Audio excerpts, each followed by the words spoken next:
एसे हासिनबाय आगोलनिख्रुइ एसे मोजाङाव फैबाय दे। गिदिंसै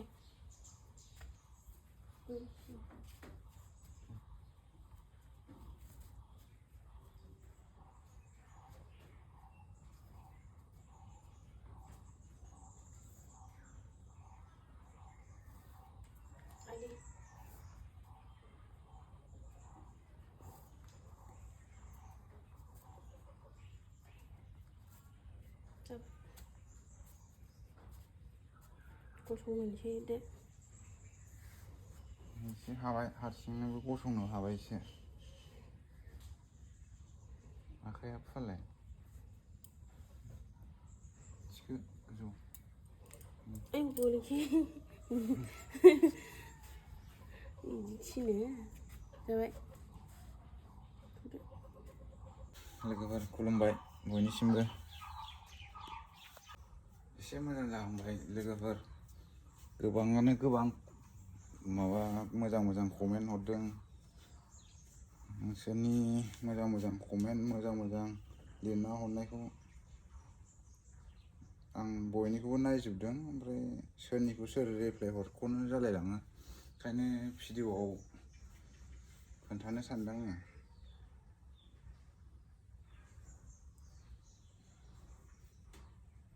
बहुदानो मोजां हरजोबदो आरो कमेन्टखौ।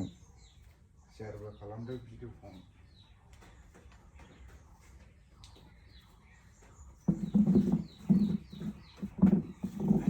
दसे थाबायखांबाय दसे थाबायहोबाय थानांगौ। एसे हासिनबाय थाबायनोबो आथिंखौ बांद्राय बुद्रुला। आसिखौल' एसे ओरै सोमावनो हाया आरो बिजौखौ बांद्राय ने गैया। नाना होबाय थानांगौ सानसेयाव खननै। ओरैनोथ' माबाया नानाया दिनै फैबाय सानसे बाद फैयो आरो माबाया डक्टरा अजा नानाय मुलि बिजि होलाङो सानसे बाद।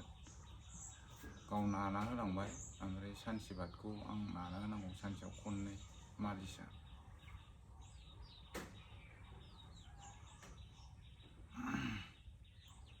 मा होनबावनो नोंसिनि मोजां कमेन्टखौ आं बोरै मा होनबावनो रावानो गैला बिदि जालायलाङो आरो। दुखुबो मोनो नोंसिनि कमेन्ट हरनायखौ नायबा। नायजोबो आं बयनिखौबो। आंनिखौ रिप्लाय हराखै मायाखै दासान आरो आं नायजोबो बयनिखौबो। बेसेखौ रिप्लाय हरनो ओरै जाया आंहाबो बोथ्रोबाय थानांगौ खिनाय हासुनाय बिदि जायोना। बहुदानो आरो मा जादों मा लोमजादों नामा सोरबाया प्रेगनेन्सि नामाबो होनहरलायलांदों। प्रेगनेन्सि नङा माबा जादों प्रेसार स्ट्रक।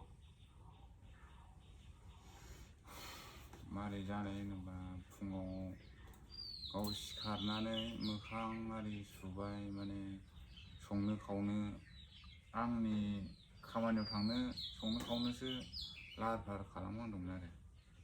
बेयावनो आथिङा एसे मिजौनाय मोनबाय थाखादोंमोन।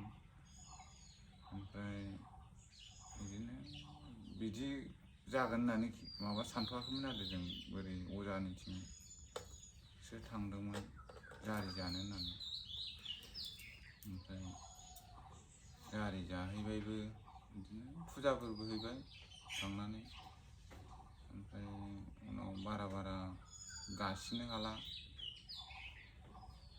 ओमफ्राय फैनानै डाक्टारखौ फार्मासिखौ लिंहरबाय फार्मासिनि डाक्टारखौ फन खालामनानै लिंहरबाय फैबाय प्रेसारखौ नायहोबाय 180 मोनबाय बे न'आव सफैफिननानै नायनायाव आरो। ओमफ्राय बेनि उनाव 180 मोननानै बुंलांबाय बे डाक्टारा प्रेसाराथ' बहुद अभार जानानै दङ नोंसोरो गोबाव खालामनांला मा डक्टरनाव लांदो होननानै। जोंबो हाखु दाखु सोरखौ मोनगोन सोरखौ मोना जालायलांबाय। थांबाय जों फिलफिलि लेंहरनानै फिलफिलिजों थांनानै सेलेन आरि हैबाय। हैनानै बिदिनो दसे उनाव एम्बुलेन्स लेंहरबाय बेयावथ' हाला लिसगावआव गामिनियाव बिजनियाव बेनिफ्राय फाथायहरबाय बिसोरो काजलगाव सिभिलाव ओमफ्राय थांबाय थांनानै हजों चेक खालामहैबावबाय प्रेसारखौ खनसे हजों चेक खालामनायाव 206 मोनहैबाय बिदिनो दसे उनाव एडमिट खालामहैबाय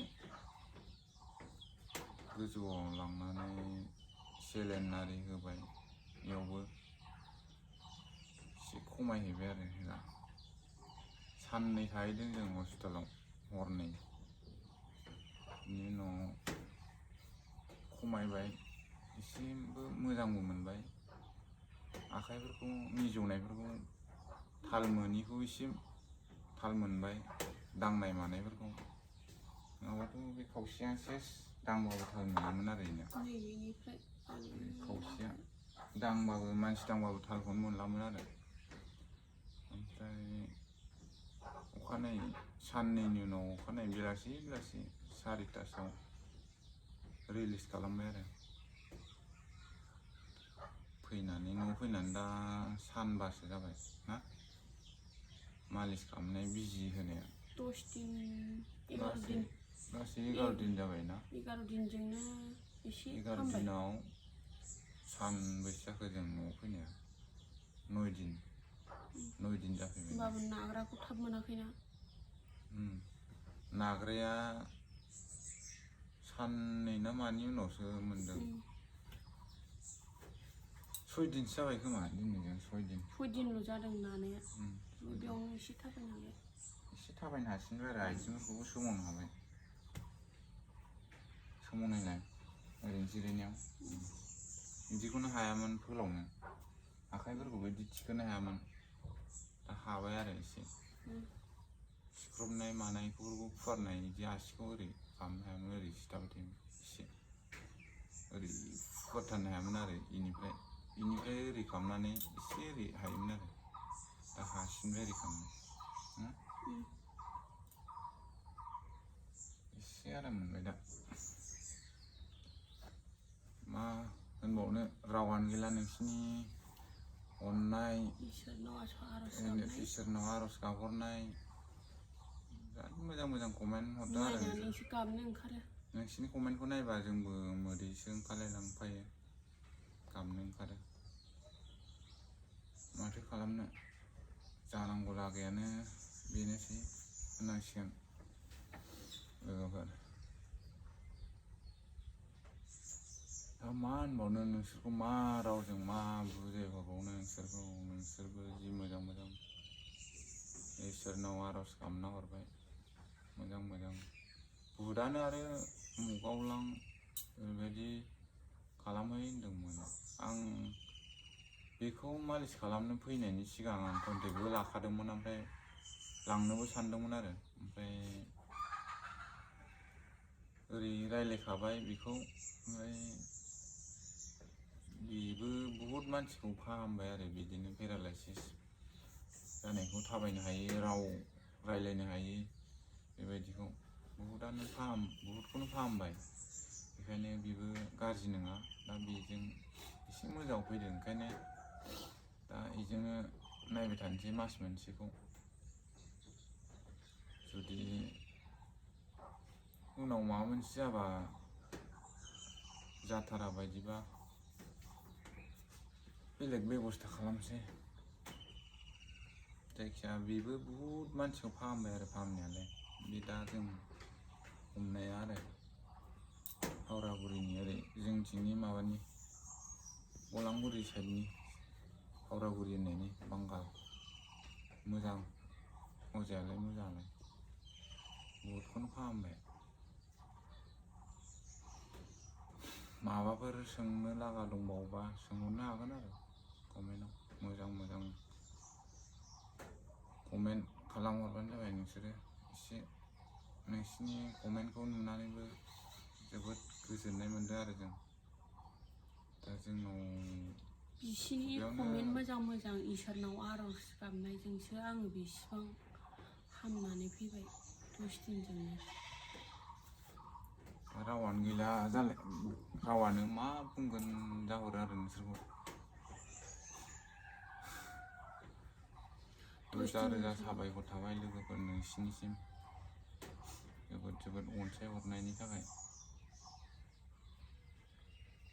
दा बेखिनियानोसै नोंथांमोनाथ' भिडिअखौ नायजोबदोंबा मिथिखाबाय मा जादों बोरै जानाय मिथिखाजोब्बाय दा आं बेखौनो नोंसोर सोंबाय थानायखाय आंबो कमेन्टनि रिप्लाइखौ होजोबनो हायाना बेखायनो दा भिडिअखौ लाबोथारबाय आं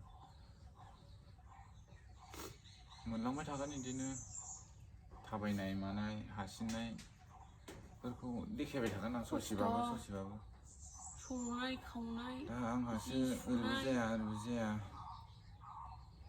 हालेवनांगौआ सोलाबला दा खिनाय हासुनाय बोथ्रोबाय थानांगौ जायोना ओमफ्राय ओरै हालेवनोबो थांनो हाला आं दायखारसो हमदों खामानि मावनानै जाग्रा मावाबानो मोनजाया नङाबा सोर बोथ्रोनो सोर खिनो हासुनो बोथ्रोबाय थानो बिदि जायोना ओरै न'नियाबो सोलाबबाय थायाना बाहागिफ्राबो एसे हासिनबाय आगोलनिख्रुइ बिस्राबो संनाय खावनाय गथ' गथाय ओंखाम जाहोनाय स्कुलाव थिनहरनाय बहुद खामानि थायोना ओंखायनो आंबो दा खामानिखौ दोनथ'बाय ओंखारनायखौ नङाबा दिगदार जागोन होननानै हामागौमानि ओंखारथ'ला आं दा बेखिनियानोसै होनबा लोगोफोर बाय बाय